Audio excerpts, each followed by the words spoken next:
Patrick Ras, seorang perencana keuangan sukses, membagikan 6 kebiasaan umum yang dilakukan oleh orang-orang tajir di Amerika.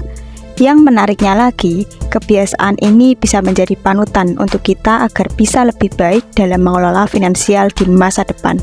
Ayo kita bahas. Yang pertama adalah rencana keuangan matang. Orang-orang tajir di Amerika selalu memiliki perencanaan keuangan yang cukup matang untuk menunjang masa depan mereka. Dalam perencanaan ini tidak hanya terbatas pada menabung ataupun berinvestasi, namun melingkupi tentang pemahaman akan arus kas keluarga, strategi distribusi kekayaan, hingga manfaat asuransi.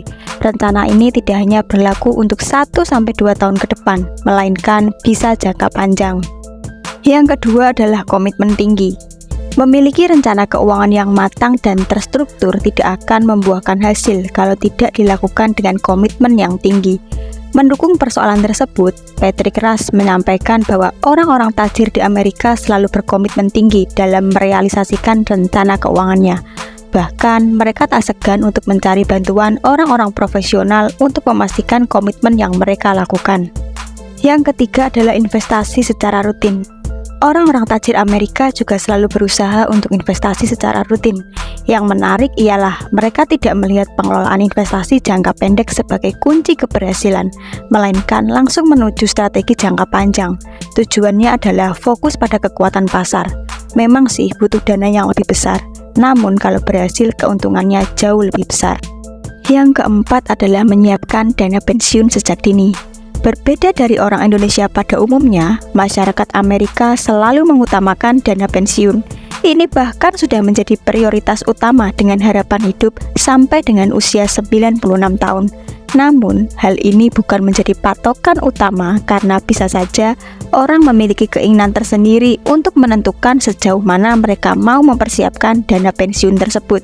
Oleh karena itu, sejak mereka bekerja atau berbisnis, biasanya sudah mulai ada perencanaan pensiun.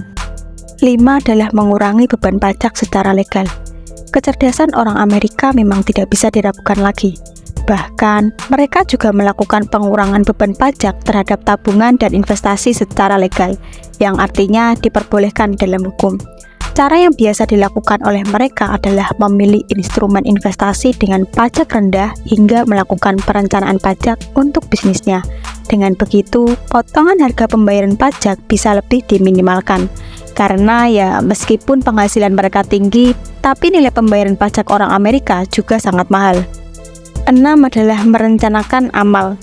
Menurut Patrick Ras, orang-orang tajir Amerika selalu menempatkan amal dalam perencanaan keuangan mereka.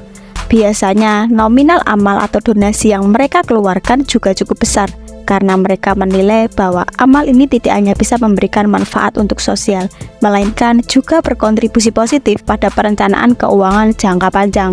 Cara orang tajir Amerika dalam mengelola uangnya bisa dikatakan bagus untuk menjadi contoh untuk kita. Dengan komitmen yang tinggi, mereka terbukti berhasil memperbaiki kondisi finansialnya untuk jangka panjang, bahkan bisa menjadi kaya juga. Nah, untuk itu tidak ada salahnya kalian mencoba cara-cara yang mereka lakukan. Siapa tahu cocok dan berhasil. Terima kasih udah mau nonton video aku hingga akhir. Semoga mendapatkan manfaat dan tetap ikuti channel YouTube aku untuk mendapatkan informasi menarik lainnya. Thank you and see you.